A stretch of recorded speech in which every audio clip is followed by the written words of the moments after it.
네, 이성수 의원입니다. 먼저 지난 산업경제과 행감 때 본 의원이 지적한 내용을 같이 이야기하겠습니다. 업무가 공유되는 것 같아서요. 농산물 간이집화장을 금년에 적상하고 분함하고 구천동에 지금 건설 중에 있죠. 예, 현재 지금 춘정에 있습니다. 예, 근데 우리 무주군 내에 이제 순회 집화 이제 농산물을 이렇게 수집을 하는데 산물 수집을 하는데 효율성을 높이기 위하고 우리 국민들 골고루 혜택을 가게 하기 위해서는 검토를 해보니까 다른 곳에는 이제 있습니다. 물론 이제 나중에 좀 더 추가해야 할 부분도 있겠습니다만은 우선 적상면 내에는 지금 집화장이 하나도 없는 것 같습니다. 예, 현재는 적상은 없습니다. 네, 그래서 적상 쪽하고 이렇게 계목 쪽하고 그쪽 같은 적상면이라도 전혀 적상산을 사이에 두고 갈라지니까 적상 쪽하고 계목 쪽에 농산물 간이집화장 내년에 수정 예산이라도 해서 좀 해주시기를 바라겠고요. 예, 알겠습니다. 저희들이 이제 방금 의원님 말씀하신 대로 저쪽 구천동 쪽에 하나, 분함 쪽에 하나를 지금 추진을 하고서 이제 금 12월 중에는 완료가 되는데, 저희들 생각은 이제 그것이 완공이 돼서 한번 운영을 해보고, 결과에 따라서 한번 해보려고 하는데, 지금 의원님 지적하신 대로 적상 쪽에도 지금 현재 없기 때문에, 저희들이 이제 내년도에 한번 그런 수정 예산이나, 지금 안성 같은 경우는 지금 잘 되고 있죠. 안성으로는. 안성은 활발히 지금 잘 되고 있습니다. 예. 근데 지금 이제 구천동이나 분함에 만들어지면 농협에서 차량이 이렇게 순회를 해야 되잖아요. 순회를 해야 되니까 적상이나 계목에 만들어지면 그 길목에 있는 거잖아요. 이렇게 그렇기 때문에 효율성을 위해서도 해야 된다라는 생각이고요. 검토를 해주시고 두 번째는 산업경제과 때 이제 본 의원이 지적한 거는 이제는 우리 어떤 공산품이나 농산물 다 마찬가지로 공급 과잉 시대다. 공급이 부족해서 문제가 되는 경우는 없다는 거고 그래서 지금은 유통 마케팅에 집중을 해야 된다.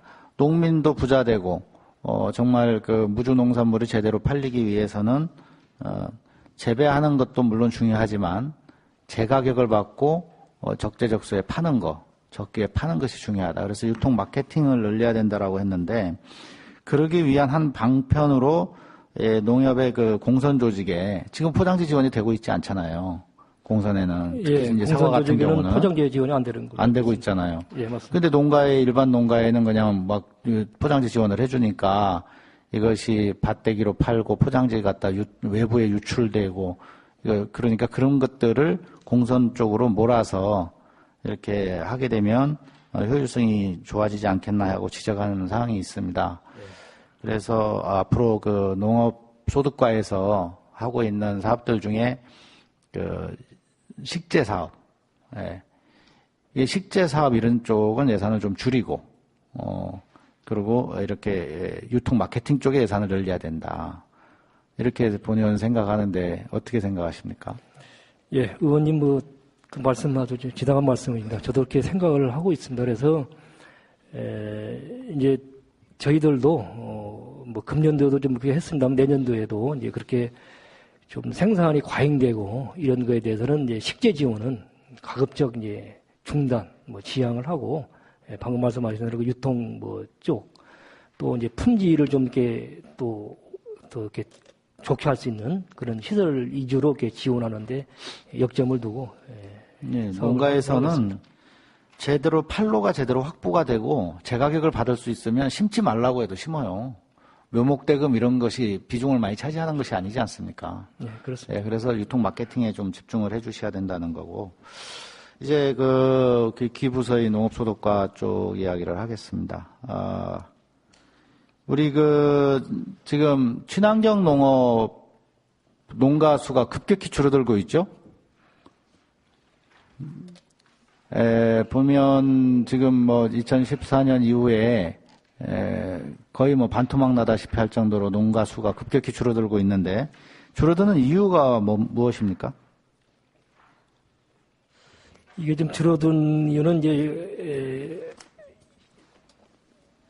그 전농약, 과거에는 이제 뭐 전농약, 무농약, 유기농약 이렇게 그 단계가 인증 절차가 있었는데 그 전농약이 폐지가 됨에 따라서 우리 농가 수 면적이 지금 좀 많이 좀 줄었습니다. 전농약이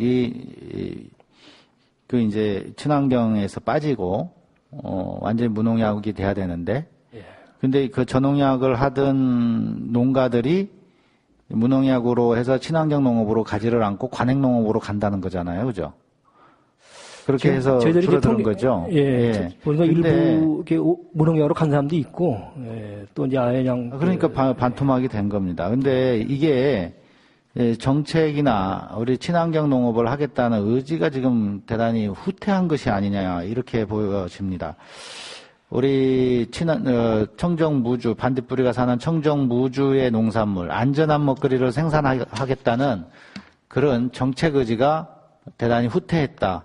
그걸 단적으로 보여주는 것이 금년도 반딧불 축제 때 보면 그 지난 19년 동안 항상 있던, 상징적으로라도 있던 친환경 농산물 판매 코너 자체가 없어졌어요.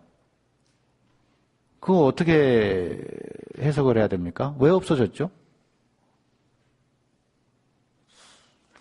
반딧불 축제 하는데 친환경 농산물 코너 자체가 19년 동안 유지됐던 것이 20회, 성년식 하는 20회 반딧불 축제 때 없어졌어요. 이게 굉장히 상징적이거든요. 네, 맞습니다. 올해 이제 그 반딧불 축제 때 이제 그게 없어가지고, 우리 이제 친환경 그 연합회에서도 서로 이제 얘기가 있어서, 작년에는 했습니다. 솔직히 작년에 했었는데, 올해는 이제 그 과정에서 이제 그게 좀 빠졌던 것 같은데, 그래도 이번 그 농산물 대축제 때는 좀 더 크게 확대를 해서 친환경 농산물 그 관을 이렇게 운영을 했습니다. 이게 농민들한테 보여주는 또는 소비자한테 보여주는 신호죠. 네, 맞습니다. 무주군에서는 친환경에 대한 정책 의지가 없다. 앞으로 관행농법으로 그냥 알아서 농사 지어라. 이런 신호예요. 이런 잘못된 신호를 주게 되면은 농가에서는 어떻게 합니까? 그러면 정책이 우왕좌왕하고 친환경 농사를 그동안 짓던 농가 입장에서는 대단히 그 실망을 금치 못하는 그런 사례라고 볼 수 있습니다. 이 부분에 대해서는 적극적인 그 농가의 앞으로 해명과 함께 앞으로 그 새롭게 이게 이제 반면교사 삼아서 반등할 수 있는 그런 대안을 찾아주시기 바랍니다. 다음으로는 우리 다슬기 채취를 불법 채취를 하던 단속한 사례가 있나요? 다슬기 불법 채취를 해서 하다가 이제 단속을 해서 적발을 했어요. 그래서 처벌한 사례가 있어요? 우리 무주군에서? 지금 저희들이 이제 금년도에는 한 불법 지도 단속을 9번을 했습니다. 지도 점검 지도 점검 9번을 했는데 합동 단속해서 9번을 했는데 단속을 적발을 해서 처벌을 한 적이 있어요? 없습니다. 없죠. 이게 본 의원이 지금 누차에 걸쳐서 주장을 하고 있는데 실제 처벌 사례가 있어야 건절시킬 수 있습니다. 그리고 처벌 사례가 생겼을 때 언론에 배포도 하고 마을 방송도 하고 해가면서 좀 시끄럽게 해야 됩니다. 이런 경우에는.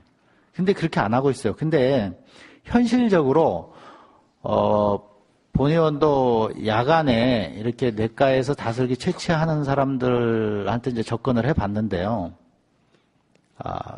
단속반이 가서 잡질 못합니다. 그리고 밤에 위험합니다. 상대가 어떻게 나올지 몰라요. 흉기로 가지고 할 수도 있고 밤에 물속에서. 그리고 물속에 또 싹 들어가면 잡을 수가 없어요. 깜깜해서. 그래서 이런 대안을 제시를 합니다. 내년에 수정 예산이라도 해서 예산을 잡아서 한 4명 정도, 4명 정도로 해서 다슬기를 그 불법 포획하는 게 보통 이제 한 5월에서 8월 사이 많이 하죠. 그죠? 여름 전에 많이. 예. 그 5월에서 8월 사이 정도에 한 4명 정도 인건비하고 차량 운행비를 예산을 잡아서, 특공대, 해병대, 이런 데 출신 젊은 친구들로 사람을 뽑아요. 그 기간제로.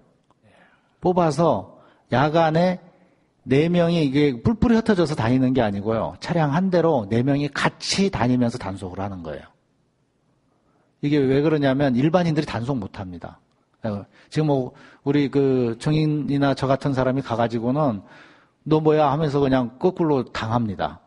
그러니까 이렇게 그 젊고 좀 그 우악스러운 사람들, 또 의지가 있는 이런 사람들, 그런 분들로 해서 한 4명 정도 뽑아서 기간제로 해서 단속을 하는 거예요. 차량으로 같이 이렇게 다니면 그분들이 더 잘 알아요. 어디에서 누가 불법 행위로 이걸 하는지 압니다. 근데 거기서 이제 우리 그 주민들, 그냥 마을 주민들이 이 다슬기 좀 이렇게 해먹겠다고 손으로 이렇게 뭐 한 바가지 잡는 거는, 그런 거는 문제가 없어요. 그런 거는 오히려 뭐 권장까지는 아니더라도 그런 건 단속할 상황이 아닙니다. 단 문제는 그 허가받지 않고 그물로 잡는다든가 무슨 그 뭡니까 이게 진공청소기 같은 걸로 빨아당기는 직업적으로 잡는 사람들이 있지 않습니까? 이런 사람들을 적발을 하라는 거거든요. 그런 사람들 분명히 있습니다. 지금 요즘은 이쪽 그 금강변을 넘어서서 남대천까지 지금 진출을 하고 있어요. 예, 실제 본 사람들이 제보도 들어와 있고, 그러니까 그런 사람들을 잡아서 경찰서에 넘기고, 그 다음에 점거 채집해서 경찰서에 넘기고 처벌을 하는 거죠. 처벌한 이후에 언론 보도도 하고 마을 방송도 하고 해서 좀 시끄럽게 요란스럽게 그 사례를 홍보를 하라는 거죠. 이게 그런 사람들이 우리 지역 주민들도 있을 수 있지만 지역 주민보다는 대전이나 청주나 이렇게 외지 사람들이 많이 와요. 요즘 그 페이스북이나 카카오 스토리에 보면 어떤 대목이 있냐면 다슬기 엑기스를 판다는 광고하는 것들이 올라오고 있거든요. 그 작은 것까지도 그냥 진공청소기로 빨아당기면서 잡아서 엑기스를 내서 간에 좋다고 하니까 홍보해서 파는 거거든요. 영업행위 하는 거거든요. 그죠? 네, 그걸 좀 검토를 해 주시기 바라겠습니다. 알겠습니다. 꼭 그렇게 하도록 하겠습니다만 작년에도 저희들이 이것을 한번 무주 어느 단체하고 한번 이렇게 금방 의원님이 지적하신 대로 당연히 한번 그렇게 이 다슬기 불법 채취를 단속을 해서 한번 이렇게 운영을 해본 적이 있는데 더 한번 의원님 지적하셨으니까 더 그렇게 하는 방향을 더 강구하도록 하겠습니다. 예, 우리 유통사업단, 반딧불 유통사업단 있지 않습니까? 유통사업단이 보면, 매출이 어느 정도 나오죠? 연간 매출이? 예산만 나와 있는데, 이 유통사업단에서 물건을 이렇게 구매를 하죠. 구매를 하고 농가에다가 대금을 미지급한 사례가 다수 발생을 하고 있습니다. 좀 들어봤습니까? 네, 들은 적이 있습니다. 무주군 일반 농가에서 봤을 때는 무주군 유통사업단이라고 이야기를 하면 군에서 운영하는가 보다라고 생각을 하고 신뢰를 하고 물건을 줘요. 물건을 주는데 그게 아니에요. 사실은 개인이죠. 그죠? 그렇게 해놓고는 대금을 미지급을 해서 농가에 피해를 줍니다. 3기 때 그런 사례가 발생을 하니까 4기 때 인원을 대폭 교체를 했는데 4기 때 또 그렇게 발생을 해요. 사람이 바뀌니까 이번에는 또 신뢰를 하는 거죠, 다시.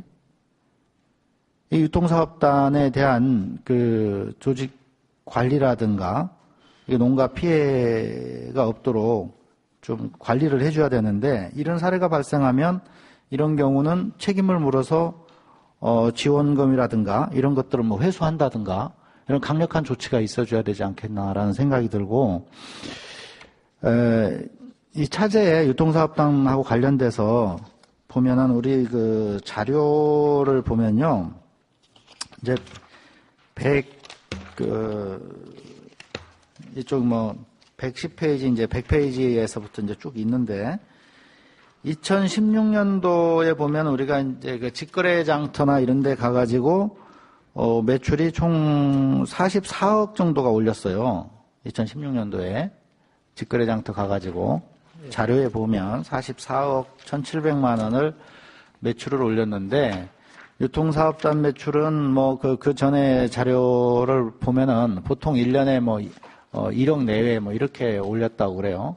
1억 내외 매출을 올렸다고 하는데 우리가 연간 3,600만, 3,900만 이렇게 지원을 해주지 않습니까? 예, 맞습니다. 이렇게 지원을 해주는데 1억 매출을 올려요.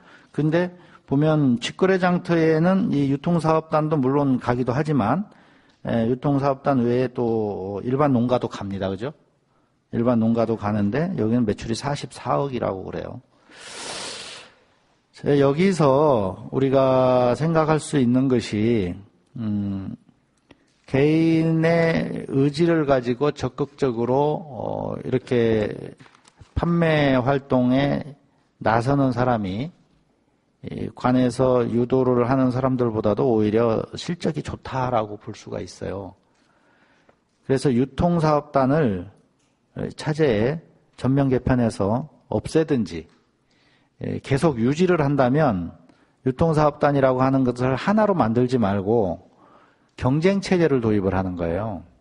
농가에서 5명, 10명 정도 해서 이렇게 사업단을 구성을 해서 품질 관리를 대신 철저하게 한다는 전제 조건이 깔려 있어야 돼요. 왜냐하면 무주 반딧불 브랜드를 가지고 가기 때문에. 그래서 스스로 경쟁체제를 도입을 하는 겁니다. 그래서 5개, 10개 이렇게 만드는 거예요. 그렇게 만들게 유도를 해줘요. 해주고 그 평가 기준표를 만들어서 평가에 의해서 지원을 해주는 거예요. 1등을 한 팀한테는 그 차기 년도에 1억을 지원해준다. 2등은 5천만 원. 뭐 이런 식으로 해서 예산을 한 2, 3억 잡아서 오히려 그렇게 지원을 해주는 거예요. 그 메이저리그 또 그 뭐 프리미어리그 여기처럼 마이너리그 이거 있지 않습니까? 그런 것처럼 그 여러 개 팀이 있어서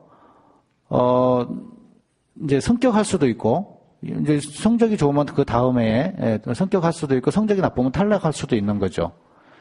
그렇게 해서 이제 채찍과 당근을 동시에 주는 건데 우리 그 행정에서는 일정 정도 그 시장의 판매장 같은 걸 이제 도해지 이런 데 좀 뚫어주기도 하고 같이 움직여주기도 하고 하지만 이렇게 상금이나 지원 제도를 파격적으로 해주는 거죠. 그 다음에 1등 하면 한 1억 정도 시원하게 주세요. 그리고 잘 못하면 이렇게 말썽을 피우잖아요. 지금 현재 유통사업단 같이. 이러면 다음에 해체시킨다든가 아예 없다든가 뭐 몇 년 동안 페널티를 준다든가 이런 식으로 이제 만드는 거죠. 그래서 우리 그 농산물 대축제 하는 그 예산을 전부 이렇게 투자를 해도 농산물 대축제 하는 것보다 10배 이상 효과가 있을 거예요. 농산물 대축제 실질적으로 판매 얼마 됩니까? 본의원이 생각할 때 뭐 10억이라고 언론 플레이 했지만 실질적으로 많아야 한 2억 될 것 같은데 이 농산물 대축제에 투자하는 예산 2억 5천 3억을 가지고 본의원이 제안하는 것처럼 이런 식으로 한다든가 아니면 농협이라든가 이런 데하고 연계를 해서 시내에 나가서 우리가 그 축제를 한다든가 아니면 그 판매 특별 이벤트를 한다든가 뭐 각 대도시에 있는 하나로마트 한쪽 그 주차장에 대규모 이렇게 이벤트 행사를 갖다가 1년에 뭐 10번, 20번을 한다든가 하면 우리 지금 농산물 대축제 하는 것보다 매출 홍보 10배 이상 효과가 있을 것이다. 저는 이렇게 생각을 합니다. 아무튼 같이 검토를 해 주시기 바라겠습니다. 예, 잘났다 의원님 말씀 저도 공감을 합니다. 그래서 한번 그런 것도 좀 참고해서 지금 이제 현재 운영되고 있는 그 사업단을 좀 내실 있게 운영하도록 관리 감독도 더 철저히 하도록 하겠습니다. 아까 말씀드린 대로 이제 그 농가 차례백이 이렇게 좀 있는 거 저도 알고 있습니다. 있는데 저희들이 이렇게 독촉도 많이 하고 이번에는 저희들이 좀 이번에 지금 4기가 이제 출범할 때는 3기 때 그런 일을 좀 반면 교훈 삼아서 그런 일이 없도록 한번 해보려고 저희들 나름대로 현재 5분이 이렇게 이제 사업단 운영하고 있는데 각 개인별로 300만 원씩 이렇게 자금을 이렇게 공동 투자를 해서 농가한테 그 외상거래 하지 않고 그 바로 이렇게 그 농가에서 그 매치해서 이제 하는 그런 방법을 통하려고 지금 그렇게 운영을 하고 있는데 일부 좀 이렇게 잘못된 부분이 있는데 더더욱 좀 관리가. 네, 이성수 의원입니다. 지금 그 농산물 가공센터가 지금 현재 상태가 어떻게 되고 있나요? 예, 농산물 가공센터가 지금 저희들이 5월 10일 날 예산이 통과가 되고 했기 때문에 그걸 지금 현재 설계가 끝나고 도에다가 설계 원가 심사를 의뢰를 할 단계에 와 있습니다. 그래서 올해 12월 달에 착공을 해가지고 이제 공사를 중지를 했다가 내년 3월 달부터 본격적으로 시작할 계획입니다. 그러면 2월 시켜야 되겠네요? 사업비는? 네, 올해 선 사업비는 2월 시켜야 네, 거기에 지금 그 들어가는 가공 품목들은 어떤 것들입니까? 기계류라든가 종류? 예. 가공 품목들은 사과, 오미자, 아로니아, 식용곤충 이것들을 가공 품목을 선정하면서 우리 센터 내 전 직원이 회의도 하고 또 각 담당들하고 회의를 많이 거쳤고요. 또 각 이제 다른 우리가 농업인 여론조사도 했고 또 농업인 단체 여론도 듣고 했습니다. 근데 이것은 종합가공기술센터는 여기 오리기로 와서 가공을 소규모 농가들은 가공도 해가지만 상업농을 또 여기서 훈련을 시키고 훈련을 시키고 교육을 시켜서 나가서 본인이 소규모 가공 공장을 운영할 수 있도록 그렇게 돕는 역할을 하거든요. 예, 그래서 내년 8월 달까지는 완공을 해서 농가들이 와서 그 기술을 배우고 가공을 해갈 수 있도록 그렇게 노력을 하겠습니다. 네, 알겠습니다. 예, 제2회 무주 반딧불 농특산물 대축제를 했죠? 예. 여기에서 그 자료를 보면 총 수입이 7억 3천이요? 예, 작년도에 총 수입이 7억 3,600. 작년에 7억 3,600이라고 해가지고 예. 좀 문제가 됐었죠. 근데 금년에는 10억. 예, 10억 6,200. 10억 6천. 예. 이거 어떻게 조사한 겁니까? 농특산물 판매 쪽은 마케팅팀에서 각 나온 농가들한테 매일매일 조사를 해가지고 나온 가격이고요. 농특산물 판매 부스가 몇 개였었죠? 농특산물 판매 부스가 147개였습니다. 전체 부스가 147개 아닌가요? 아니요, 전체는 200개. 200개? 예. 147개였다. 예. 근데 본 의원이 다니면서 이렇게 물어보면 그 하루에 1, 20만 원밖에 못 한다는 데가 대부분이던데. 네, 물론 이제 많이 한 데도 있어요. 예. 본 의원이 봤을 때 3일 동안 뭐 한 1, 2천만 원 이렇게 한 데도 한두 군데 봤습니다만은 보통은 뭐 그냥 인건비 건지는 정도라고 이야기하고 작년보다는 약간 그 더 팔린 거는 인정을 합니다. 근데 이렇게 10억 정도까지는 아닌 것 같은데. 근데 거기에는 10억에는 농협에서 그동안 이제 그 기간 동안에 네. 이건 예약 농특산물 그런 축제하고 것이 상관없이 농협에서 할 수 있는 거잖아요, 이거는. 이제 그 기간에 초청을 해가지고 또 조금 더 예약도 하고. 우리 박근혜 대통령이 해외 순방했을 때 MOU 체결하고 계약하는 거랑 같은 개념이겠네요, 그러면. 그쪽으로 몰아가지고 이 축제 기간에. 이 농특산물 대축제를 보면, 이제 그런 주민들의 의견이나 불평, 불만 이런 게 많습니다. 뭐냐면, 왜 내 집에 내가 키우는 닭 내가 잡아먹고 매출 올렸다고 자랑하느냐는 식이죠.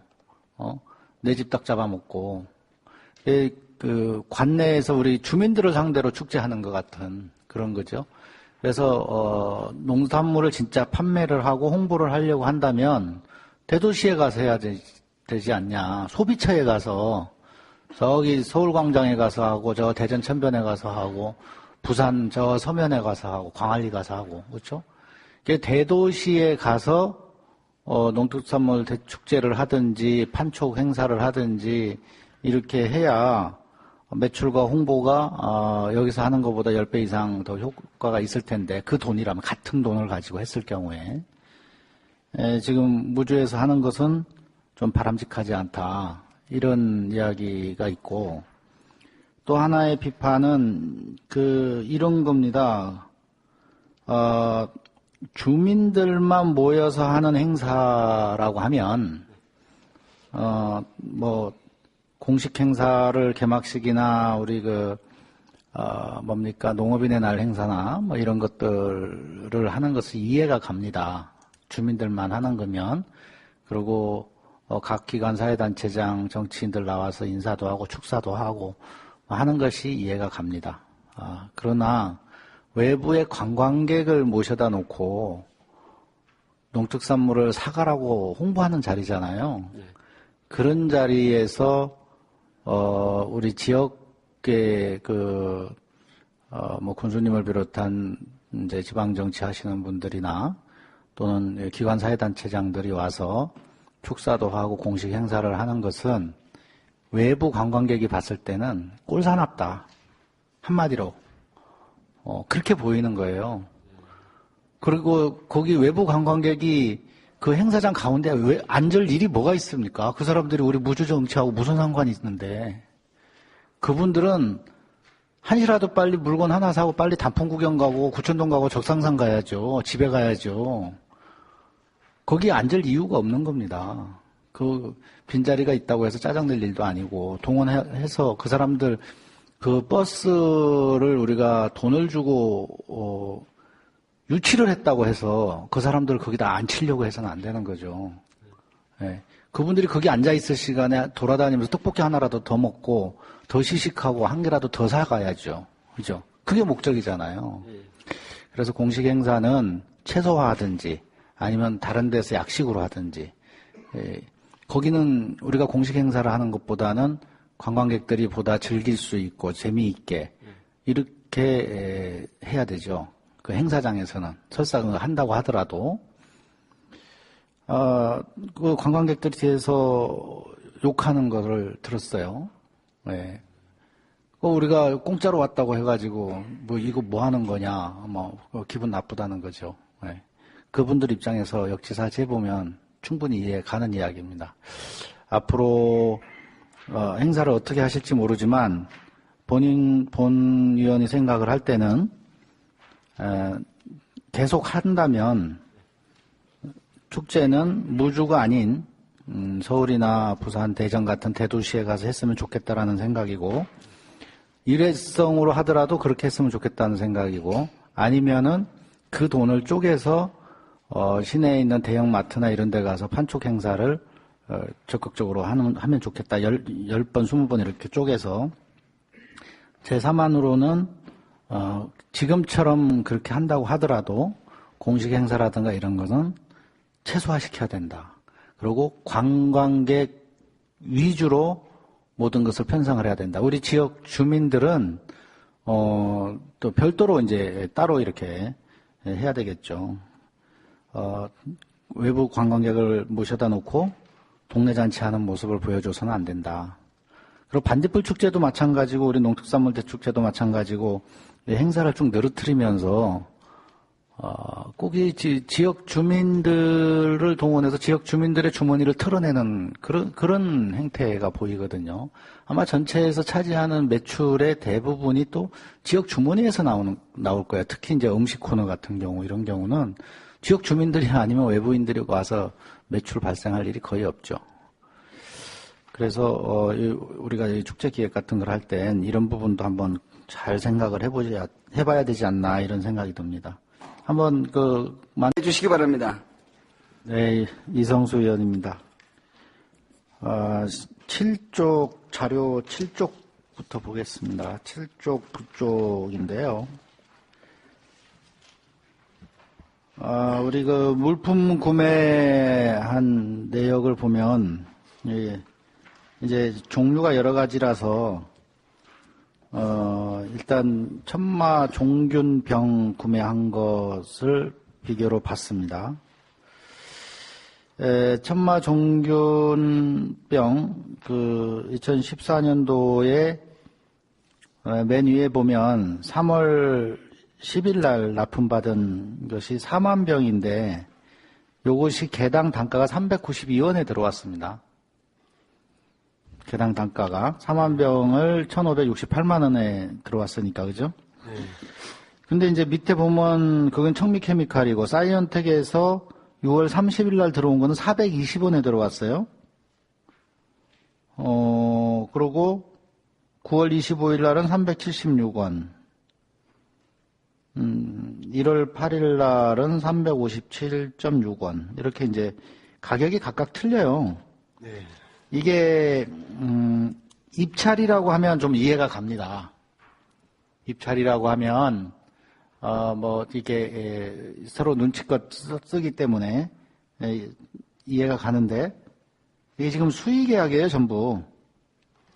수의계약인데 어떻게 같은 해에 이렇게 단가가 상당히 많이 차이가 나요. 싼 건 357.6원이고 비싼 건 420원입니다. 이렇게 차이가 나는 이유가 무엇입니까? 저희들이 이제 요거는 이제 수의계약에서 지금 저희들 구입을 하고 있는데요.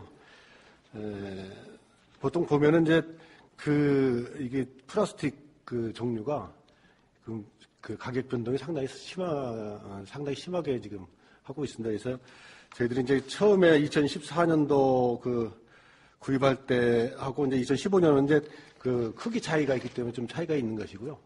그 다음에 이제 가격 변동 관련해서는